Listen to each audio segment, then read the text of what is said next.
Ya, Shalom kekasih mulia, selamat sore, selamat datang di Sudut Mulia. Pada sore hari ini kita sampai di episode yang kedua di Sudut Mulia. Dan sore hari ini kami menghadirkan seorang narasumber yang sudah standby di sudut sana, yang terlihat begitu menarik ya dari penampilannya.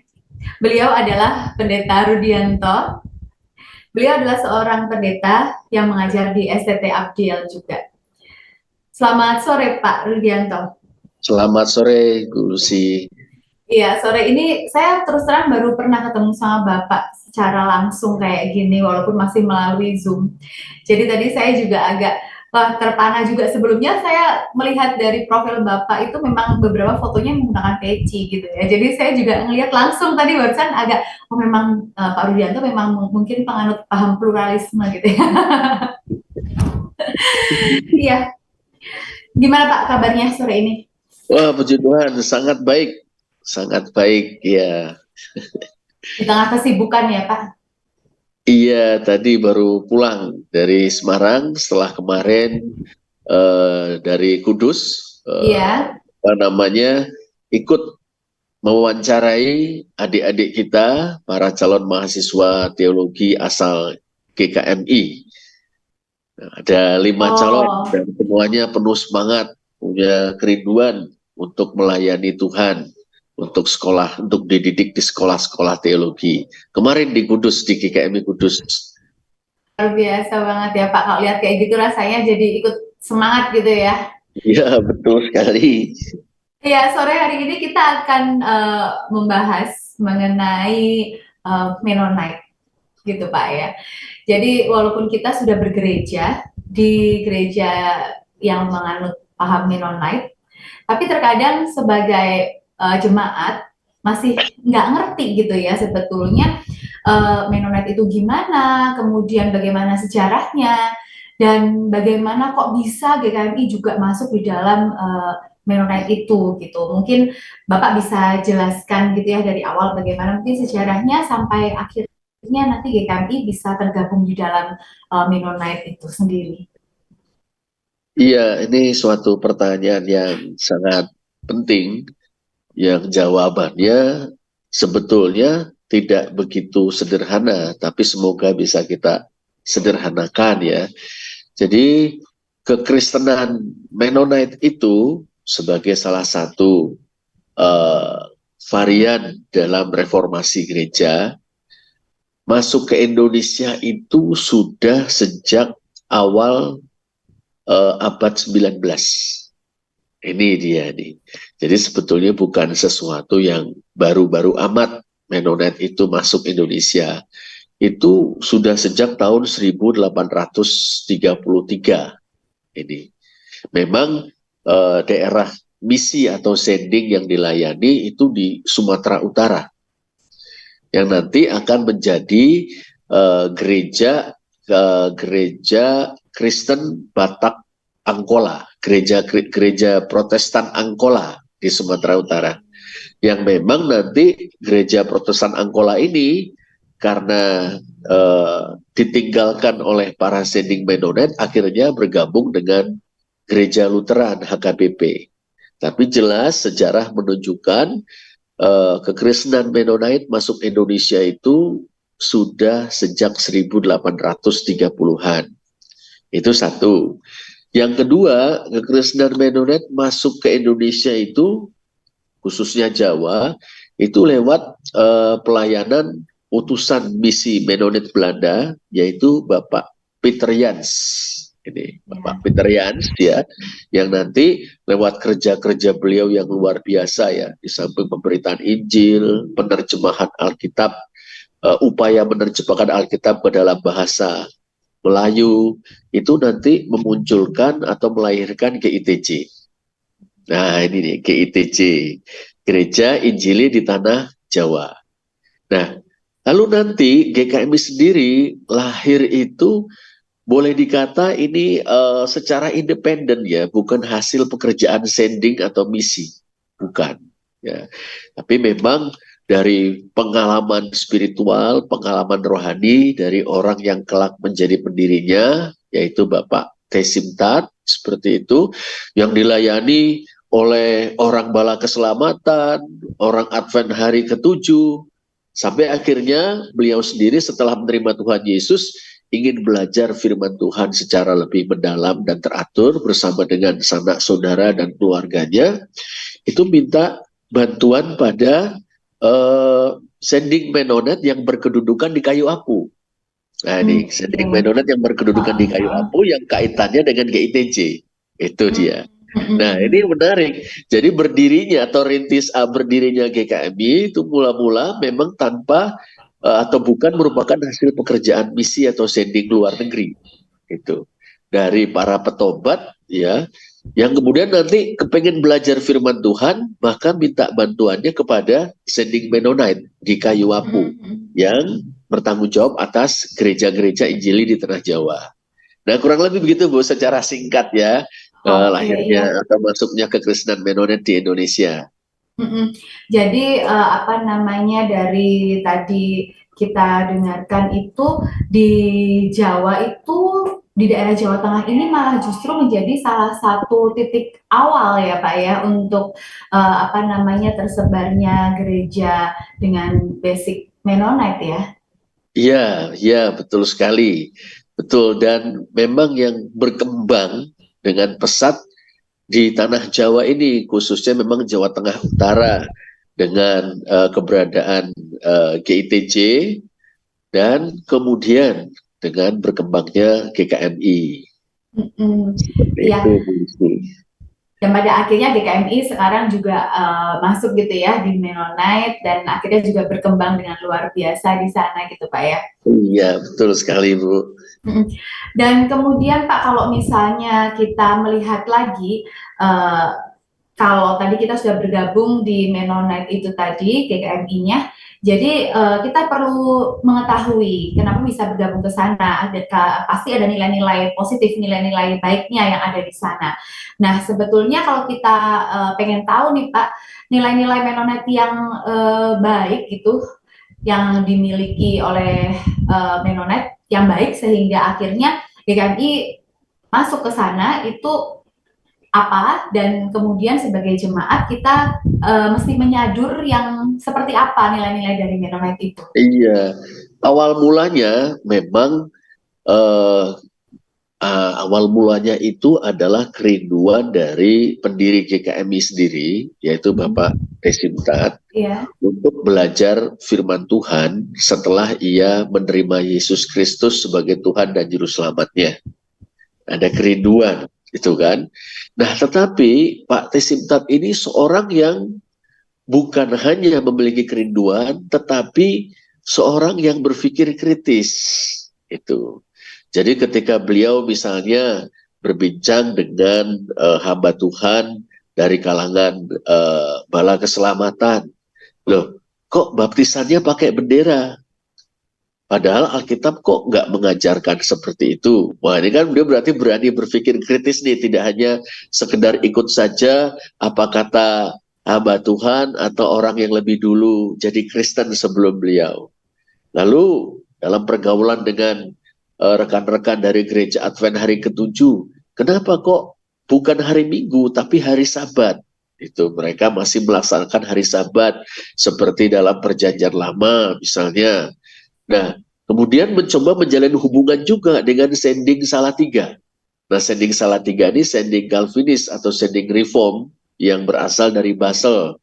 Nah, beliau ini tertarik, ajarannya kok sistematis, bagus ini. Tapi kok saya kurang sreg baptisan, melayani baptisan anak atau baptisan bayi. Nah, ini dia. Lalu yang menarik kemudian dari sending Salatiga itu menyurat kepada sending Mennonite di kayu apu. Ini ada seorang yang rindu belajar. Ini belajar firman Tuhan, belajar iman Kristen, tapi dia di samping jaraknya terlalu jauh ke Salatiga, juga dia merasa tidak cocok dengan ajaran dan praktek baptisan anak atau baptisan bayi. Bagaimana kalau sending Mennonite yang mendekati beliau? Nah, di situ dia dimulainya. Jadi awalnya adalah suatu kerinduan untuk belajar firman Tuhan dan keberanian untuk mempertanyakan hal yang dirasa tidak cocok dengan firman Tuhan. Nah, di sini kita lihat salah satu nilai Mennonite yang menurut hemat saya sangat berarti adalah memahami bahwa menjadi Kristen itu adalah keputusan pribadi, keputusan yang sukarela, keputusan yang didasarkan pada pemahaman yang jelas mengapa ikut Yesus, dan itu dilambangkan dengan baptisan. Nah, jadi baptisan orang percaya ini merupakan salah satu nilai yang sangat berharga dari kekristenan Mennonite kita, dan itulah yang membuat pendiri gereja kita, almarhum Bapak Tesimtat, itu mengambil posisi, iya, kekristenan inilah yang cocok dengan kita. Seperti itu, Bu Lucy.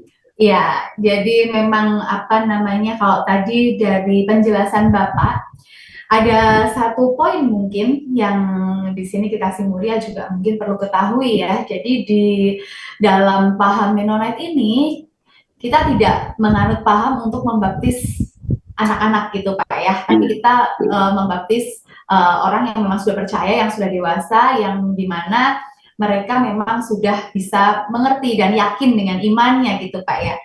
Dan itu juga adalah salah satu basic juga dari paham Mennonite itu tadi ya Pak ya.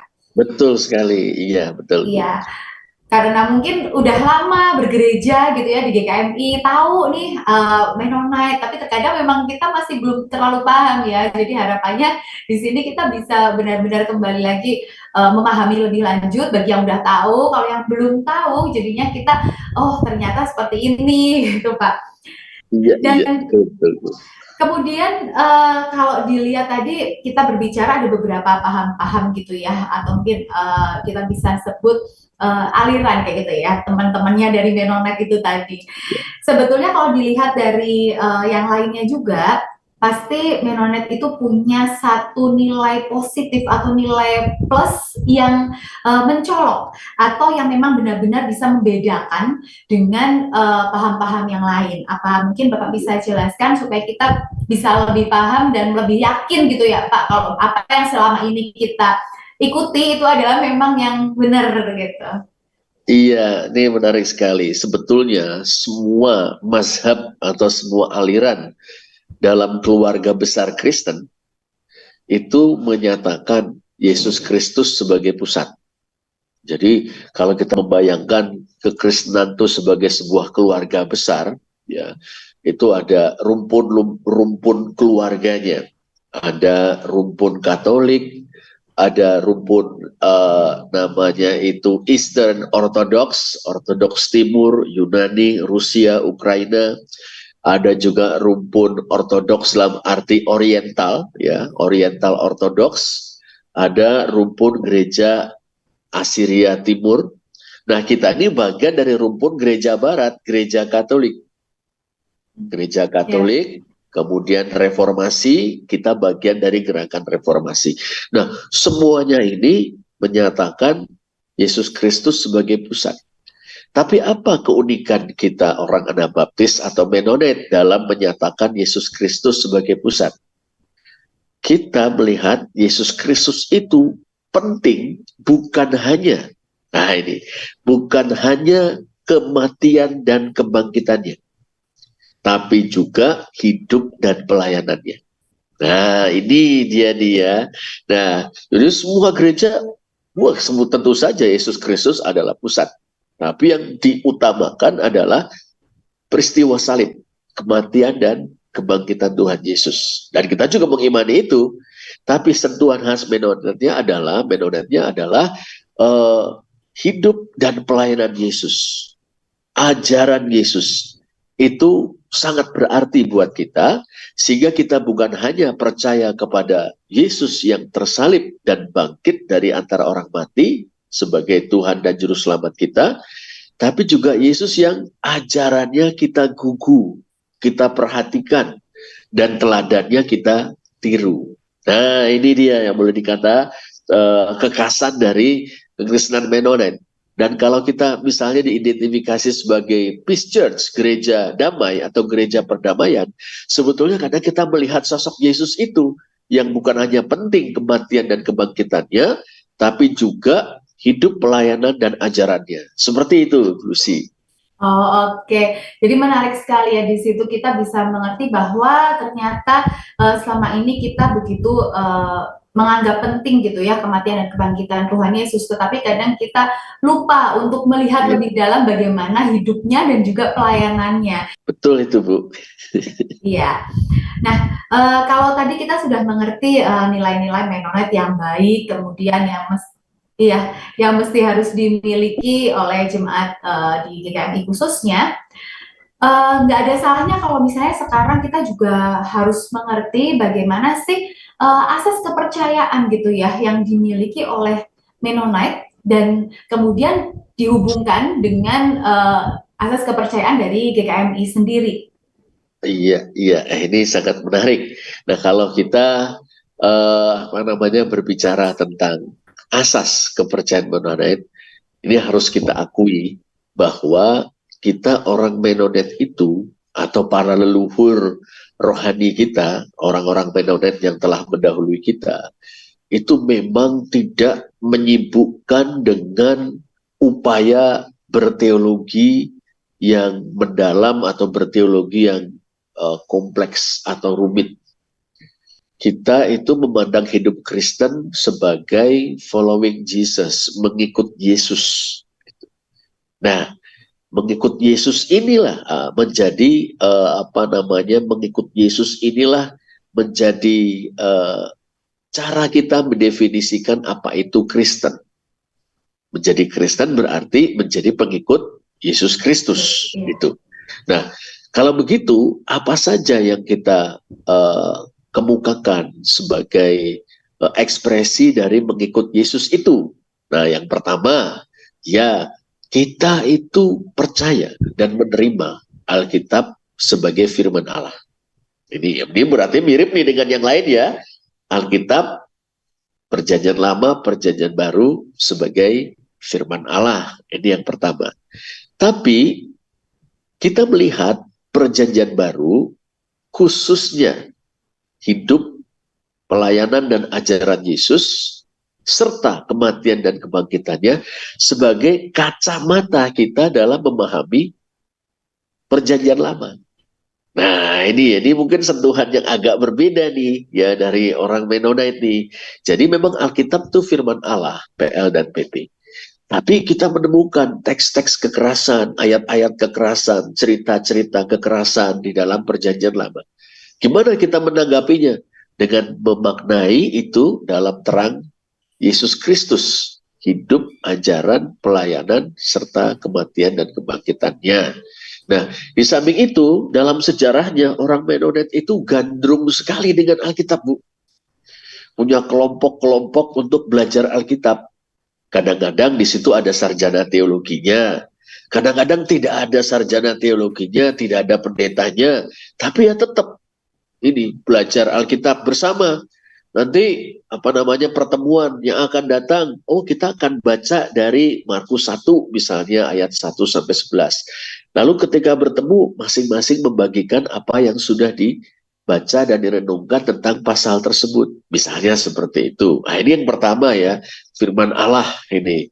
Alkitab sebagai firman Allah. Yang kedua, orang Mennonite itu percaya Yesus Kristus Tuhan dan Juru Selamat, tapi juga jangan lupa dia adalah guru agung yang kita gugu dan kita tiru. Itu kita gugu ajarannya atau kita perhatikan sungguh-sungguh ajarannya dan kita tiru teladannya. Ini yang kedua. Yang ketiga, kita ini pantang kekerasan. Apa sih artinya pantang kekerasan? Itu sederhana. Bukan berarti kita tidak boleh melawan kejahatan atau ketidakadilan. Tapi kita diminta atau kita yakin ajaran Tuhan Yesus dalam perlawanan kita kepada kejahatan atau ketidakadilan. Jangan sampai kita itu menjadi sama dengan pelaku kejahatan dan ketidakadilan. Ini. Jadi yang namanya pantang kekerasan berarti kita mengharamkan segala bentuk apapun itu yang membuat sesama manusia itu direndahkan kemanusiaannya, dan membuat kita menjadi sama jahatnya dengan orang yang berbuat jahat. Kita tidak mau. Nah, ini pantang kekerasan. Yang ketiga. Yang keempat, kita itu menolak untuk bersumpah. Mengapa? Ya, Tuhan Yesus mau mengatakan jangan bersumpah, kalau iya katakan iya, tidak katakan tidak. Yang mau digarisbawahi adalah kita itu mau menjadi orang-orang yang dapat dipercaya. Itu satunya kata dan perbuatan. Tidak perlu bersumpah. Kalau hidup kita itu berintegritas, perkataan dan perbuatan kita itu sejalan, gak bersumpah pun orang percaya. Nah, bersumpah kan manggil Tuhan untuk jadi saksi, ya kan? Jangan-jangan kita sebenarnya bohong, terus manggil Tuhan, bawa Tuhan menjadi saksi seakan-akan kita benar. Nah, kalau kita sendiri sudah benar, gak usah bawa Tuhan menjadi saksi. Nah, ini maksudnya seperti itu. Nah, itu tadi Bu yang keempat. Lalu yang kelima itu adalah kita memisahkan antara gereja dan negara. Dan sebetulnya ini merupakan salah satu sumbangan yang sangat besar dari orang Anabaptis atau Mennonite kepada dunia modern. Ya. Jadi dunia pramodern itu termasuk Kristennya itu memandang bahwa masyarakat itu masyarakat merupakan kesatuan yang dikehendaki Tuhan yang dijaga oleh kerjasama gereja dan negara. Jadi gereja nanti kepentingan gereja dilayani oleh negara, kepentingan negara dilayani oleh gereja, seperti itu. Orang-orang Anabaptis atau Mennonite itulah yang pertama kali di awal dunia modern mengatakan jangan gereja jangan campur aduk dengan negara. Gereja punya wilayah sendiri yang dipercayakan Tuhan kepadanya, yaitu pemberitaan Injil. Negara punya wilayah sendiri yang dipercayakan Tuhan kepadanya, yaitu apa? Yaitu membatasi kejahatan manusia, membalasnya dengan keadilan atau dengan pedang. Gereja nggak boleh, harus dipisah, nggak boleh campur aduk dengan negara, supaya gereja tidak dikooptasi atau malah menjadi pelayan kepentingan politik di dalam negara. Juga jangan sampai negara menjadi pelayan kepentingan gereja. Negara harus melayani semua, bukan hanya orang Kristen. Dan gereja harus memberitakan kabar baik kepada semua orang. Nah, tapi kita tidak mencanangkan pemberontakan kepada negara. Tidak. Bahkan kita mau membantu negara. Hal yang positif yang dilakukan negara, kita dukung. Hal yang negatif kita kritik, bukan karena kita memusuhi, supaya negara menjalankan tugas sebagaimana mestinya, dan kita mendoakan negara supaya dapat melaksanakan tugas sebagaimana semestinya. Itu yang kelima. Lalu kita juga terdorong untuk selalu mengusahakan perdamaian. Ingin menjadikan perdamaian itu sebagai gaya hidup kita. Bagaimana kita hadir dengan perkataan kita, dengan perbuatan kita, dengan apa yang kita lakukan, dengan aksi-aksi kemanusiaan kita, itu untuk menghadirkan damai Kristus dalam kehidupan bersama atau di tengah-tengah masyarakat, seperti itu. Nah, kurang lebih begitu Bu Lucy ya. Ini kepercayaan kita sebagai orang Mennonite ya. Oh ya, tentu tadi baptisan orang percaya itu juga tidak bisa ditawar-tawar, tanda petik ya. Iya, kita udah itu nilai yang dasar gitu Pak ya. Jadi memang baptisannya baptisan orang percaya yang sudah dewasa dan yang sudah menyadari bagaimana iman kepercayaan mereka gitu ya. Kemudian kalau tadi itu adalah asas kepercayaan dari Mennonite ya Pak. Nah kemudian aplikasinya yang dipakai gitu mungkin untuk di GKMI sendiri atau GGKMI sendiri dari asas-asas tersebut itu seperti apa ya Pak? Ya, ini menarik sekali. Pertama, saya ingin tambahkan dulu yang tadi agak ada satu kurang, yaitu kesederhanaan. Oh, oke. Nah, ini menarik ya. Boleh dikata satu-satunya mazhab atau aliran gereja yang menjadikan kesederhanaan sebagai bagian dari, boleh disebut jati diri, boleh disebut asas kepercayaan ya. Itu kita orang-orang Mennonite ya. Apa tuh artinya sederhana? Sederhana artinya tidak pamer. Nah, ini orang Mennonite tidak suka pamer. Baik pamer kekayaan maupun pamer ilmu pengetahuan, apalagi pamer kekuasaan.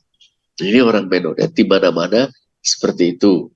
Yang kedua, sederhana itu berarti menyadari dan mengakui bahwa dalam apa yang kita punya, itu ada milik Tuhan dan milik sesama yang membutuhkan. Ini dia. Ya. Nah, oleh karena itu harta benda ataupun juga kepandaian dan sebagainya itu punya fungsi sosial. Bukan hanya untuk kita nikmati sendiri, tapi untuk juga memberkati orang lain dan siap untuk kita gunakan untuk menolong orang lain. Nah, itu yang kedua. Yang ketiga, sederhana bagi orang Mennonite itu adalah kapanpun kapanpun dibutuhkan, saya akan berupaya untuk berbuat sesuatu dengan apa yang saya punya. Itu dia. Apa yang saya punya nih? Oh, saya punya tenaga. Saya akan kerahkan tenaga saya untuk menolong. Misalnya ada yang membutuhkan bantuan, mungkin ada rumah runtuh, ada rumah roboh. Saya nggak punya banyak uang, tapi saya punya tenaga, saya mau ikut bantuin bersama dengan orang lain. Saya punya uang, saya mau bantuin. Seperti itu, saya punya kepandaian, saya membantu. Jadi itu kesederhanaan dalam cara berpikir orang Mennonite. Nah, yang kedua kaitannya dengan kita GKMI, kita mencoba menyusun asas kepercayaan GKMI. Dalam asas kepercayaan GKMI itu terungkap kesadaran kita tentang mungkin kita bisa katakan 4 dimensi dari penghayatan Kristen kita. 4 dimensi. Dimensi pertama jelas, dimensi yang khas, yaitu kita Mennonite. Sehingga hal-hal seperti tadi tentu terungkap di dalam asas kepercayaan kita, ya. Baptisan orang percaya, kesederhanaan dan sebagainya, pemuritan dan sebagainya. Yang kedua adalah dimensi, kita sebut dimensi ekumenis, bahwa kita orang Mennonite ini tidak sendirian, bukan kita saja orang Kristen, kita bagian dari keluarga besar Kristen. Nah, salah satu ciri dari keluarga besar Kristen adalah percaya kepada Allah Tritunggal. Nah, ini percaya kepada Allah Tritunggal, Bapa dan Anak dan Roh Kudus Allah yang Esa. Nah, semua atau seluruh keluarga besar Kristen, Katolik, Ortodoks, dan sebagainya, semuanya percaya Allah Tritunggal. Begitu juga kita orang Mennonite. Nah, itu terungkap dalam asas kepercayaan kita. Nah, apalagi bahwa kita percaya Yesus Kristus, pribadi, satu pribadi yang sepenuhnya ilahi dan sepenuhnya insani. Seutuhnya Allah, seutuhnya manusia. Nah, itu semua keluarga besar Kristen juga percaya itu. Dan bikin juga kita menganut itu. Dan kasih sebagai nilai etika yang tertinggi. Nilai etik yang tertinggi itu kasih. Semua keluarga besar Kristen menganut hal yang sama. Nah, itu juga nanti terungkap dalam asas kepercayaan kita. Nah, sebetulnya secara simbolik itu kita ungkapkan setiap hari Minggu, yaitu dengan pengakuan iman rasuli. Tata gereja kita menyatakan GKMI menerima 3 pengakuan iman ekumenis. Pengakuan iman rasuli, pengakuan iman Nicea Konstantinopel, pengakuan iman Athanasius. Pengakuan iman yang kedua dan ketiga tentang Allah Tritunggal. Nah, lalu apalagi kita ini menunjukkan kekhasan kita dalam kebaktian kita dengan komitmen kemuritan. Nah, itu sudah 2 dimensi.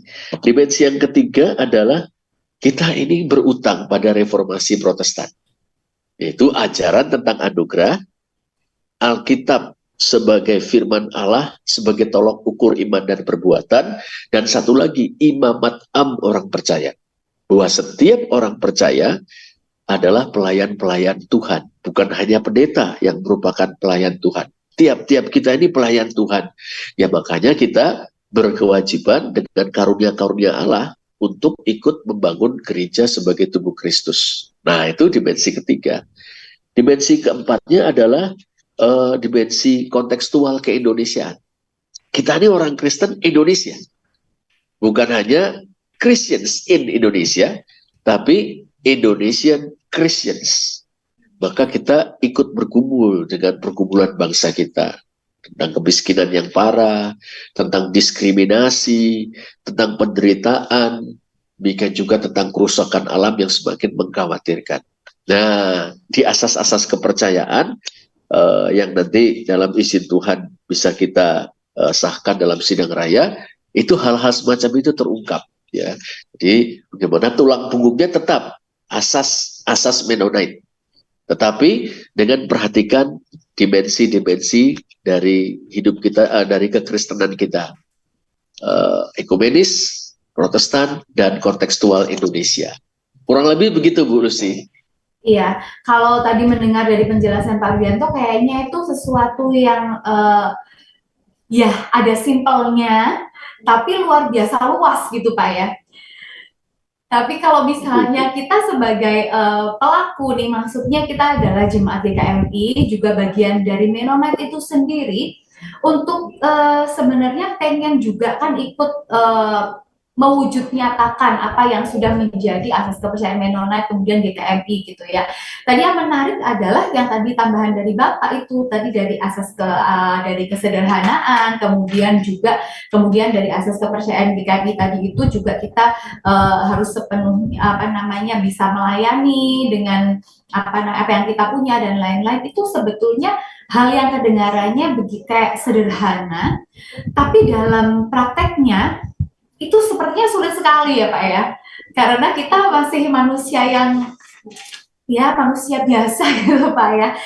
Kalau dari Bapak sendiri, untuk kita-kita ini yang jemaat-jemaat yang bisa dibilang adalah orang-orang yang biasa yang bahkan background dari ilmu keagamaannya aja minim gitu ya kalau kita-kita ini. Ini tips apa sih yang bisa Bapak bagikan ke kita semua supaya paling tidak dari apa yang tadi Bapak jelaskan itu kita bisa ikut serta untuk mensukseskan apa yang sudah ada tertulis yang sudah akan disahkan juga nanti di sidang raya. Iya, kalau kita meninjau kemenonitan itu dari dua aspek doktrin dan aspek praktek itu sebetulnya sama-sama membutuhkan kita belajar pelan-pelan. Itu dia, belajar pelan-pelan. Sebetulnya kita sudah mulai belajar aspek doktrin maupun aspek praktek itu saat kita mengikuti katekisasi. Sebetulnya sudah mulai. Nah, tapi barangkali bisa kita usulkan begini, suatu hal yang baik itu menjadi karakter itu, ketika satu hal yang baik menjadi karakter itu memiliki dampak yang signifikan atau yang sangat penting bagi kehidupan bersama. Lalu gimana biar sesuatu itu menjadi karakter? Caranya kita latih untuk kita lakukan dalam kehidupan sehari-hari. Sebagai contoh misalnya soal kesederhanaan, ya dalam HAM Mennonite atau Anabaptis, sederhana itu berarti nggak suka pamer, nggak pamer, gitu kan? Nah, gimana nih kita belajar nih mengingatkan diri kita jangan pamer, karena inti dari pamer adalah menyombongkan diri. Nah, ini wah Tuhan, saya mau belajar untuk rendah hati. Bahkan meskipun saya tidak dipuji orang lain, tapi yang saya lakukan ini baik, bermanfaat untuk banyak orang, saya akan tetap lakukan. Nah, ini misalnya nih ya, wah kita udah melakukan hal yang luar biasa nih dengan tekun, dengan kerja keras, dengan sungguh-sungguh, tapi mungkin orang tidak begitu memperhatikan atau nggak memberikan pujian. Waduh, Tuhan nih, saya sangat jengkel dengan ini. Tapi saya mau belajar Tuhan, kan saya melakukan ini karena saya pengikut Tuhan Yesus. Pelan saya lakukan, mungkin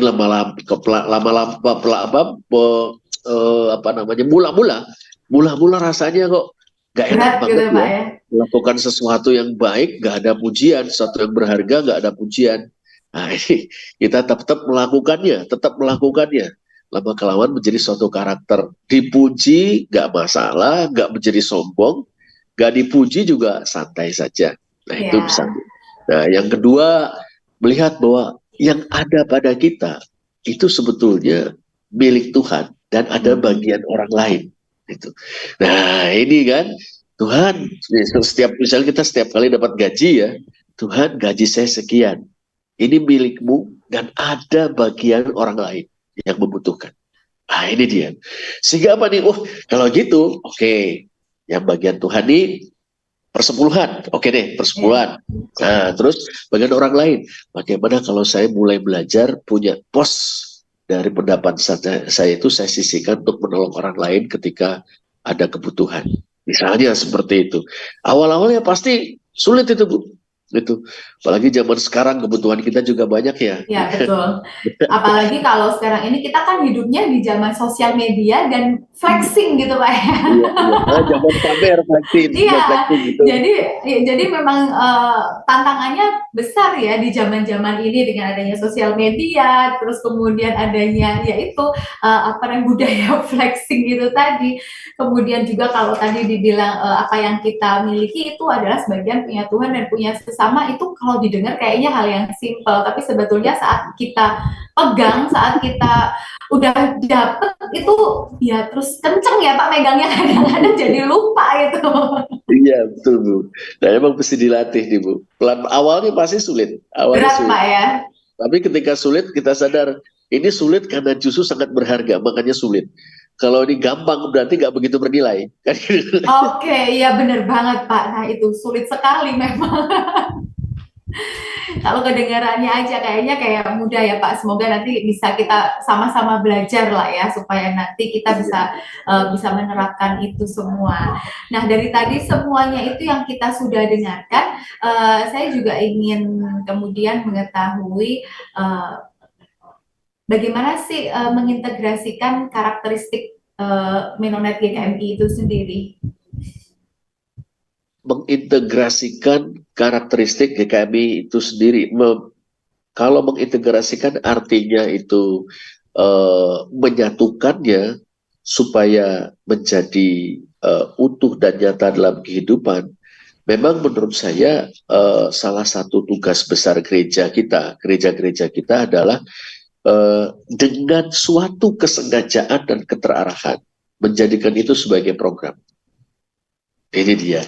Jadi misalnya apa namanya dalam program tahunan kita memang kita memberi tempat untuk mengajarkan sebutlah teologi atau asas Mennonite kepada jemaat. Bukan hanya katekisasi, tapi barangkali ada minggu-minggu kebaktian pengajaran. Minggu kelima barangkali seperti itu, atau secara khusus di hari tertentu persekutuan tengah minggu diambilkan 1 bulan sekali untuk mempelajari iman Mennonite ini, gitu kan, seperti itu.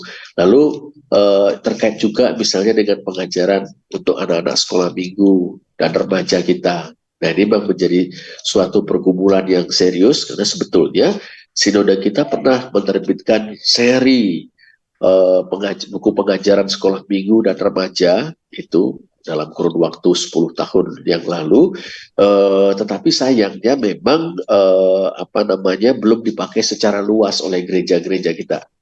Padahal sudah dibuat tuh yang namanya Meditasi Pendamai, yang namanya Pandu Damai. Meditasi Pendamai kan untuk anak-anak sekolah minggu, Pandu Damai itu kan untuk remaja. Nah ini perlu kita tinjau kembali.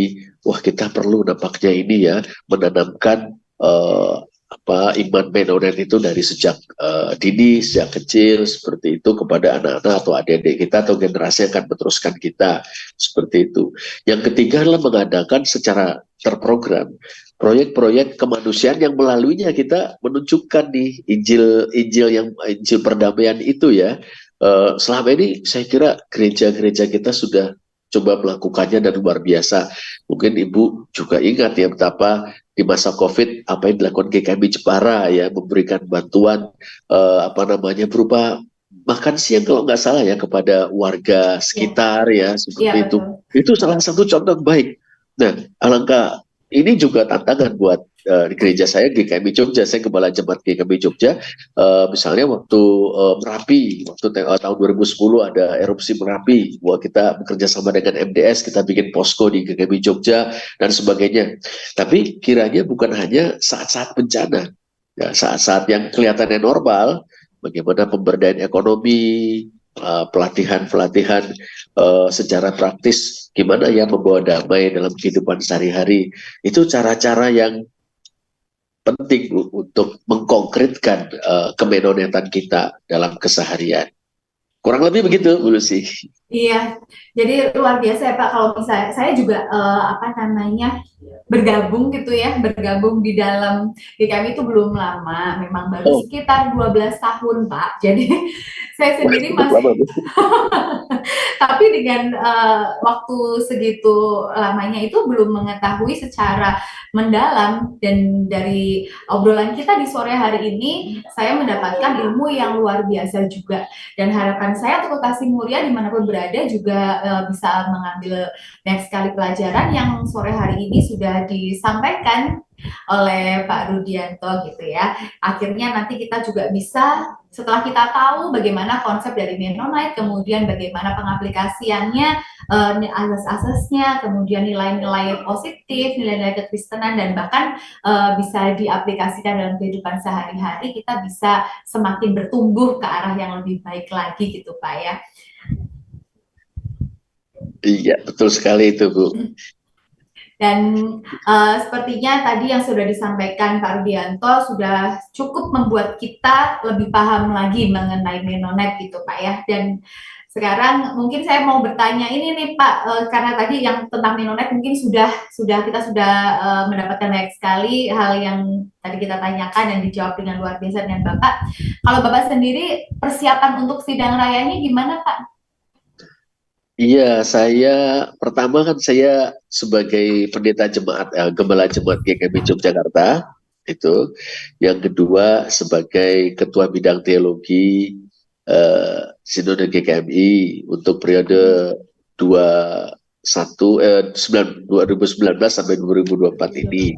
Ya. Nah, tentu eh, di samping juga mengkoordinir tim ad hoc atau panitia ad hoc perumusan asas kepercayaan serta menjadi anggota tim peremtuar sinode. Nah, dalam semuanya itu kan memang perlu nih menuntaskan laporan-laporan untuk untuk nanti disampaikan sebagai laporan atau pertanggungjawaban kepada gereja-gereja, ya khususnya tugas sebagai ketua bidang teologi, tugas sebagai koordinator panitia ad hoc perumus asas-asas kepercayaan, maupun ikut dalam rapat menyiapkan laporan tim peremtuar sinode seperti itu. Nah, lalu sebagai pendeta jemaat atau sebagai gembala jemaat itu mendorong GKMI Yogyakarta, baik rekan-rekan dalam kemajelisan maupun jemaat, yuk ikut mensukseskan nih, mendoakan persiapan-persiapan dan pelaksanaan sidang raya ini, lalu menyiapkan utusan-utusan untuk hadir, utusan-utusan GKMI Jogja untuk hadir dalam sidang raya tersebut. Kurang lebih begitu, Bu. Gitu ya Pak ya. Jadi ini lagi sibuk-sibuknya ya Pak ya. Dikejar waktu. Iya. Kalau begitu mungkin sampai di sini dulu perjumpaan kita kali ini Pak. Dan Iya. sampai jumpa nanti di Jepara pada waktunya nanti. Oh iya, betul Bu. Iya, Ya, dan raya. iya. Terima kasih Pak atas waktunya, terima kasih atas ilmu yang sudah di-sharekan ke kita semua. Semoga semuanya bermanfaat dan selamat melayani Bapak. Tuhan Yesus memberkati. Terima Terima kasih kasih Pak. Bu Lucy, selamat melayani. Tuhan berkati Ibu juga. Iya, dan kekasih mulia sampai di sini dulu perjumpaan kita dalam sudut GKMI di episode kedua ini, dan jangan lupa tetap terus saksikan sudut GKMI di episode-episode mendatang. Terima kasih.